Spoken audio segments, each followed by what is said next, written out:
থাকুক না, যাকে যেভাবে শান্তি মিলে। কাউকে তো আর বুঝাতে পারলাম না, তাই নিজেকেই বুঝিয়ে নিলাম। সব কিছু নিজের ভাবতে নেই। ঠিক তেমন মানুষ কষ্ট পেলে হয়তো বন্ধুবান্ধবের সামনে, আত্মীয় স্বজনের সামনে বলবে, কিন্তু সেটা বলারও আমার অপশন নেই। তাই একা থাকাই ভালো, একা বাঁচাই ভালো। জীবনে মানুষ চিনতে গেলে মানুষের পাশে বসতে হবে, মানুষের ভিতর থেকে চিনতে হবে, তবেই মানুষ চেনা যায়।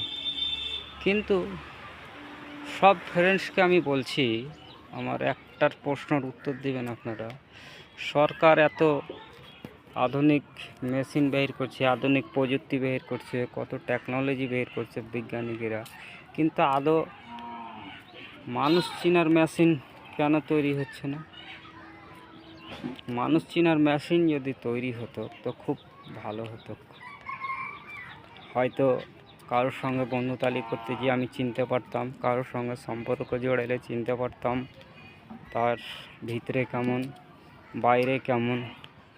মানুষের সত্যি দুটো রূপ থাকে, ভিতরে একটা, বাইরে একটা।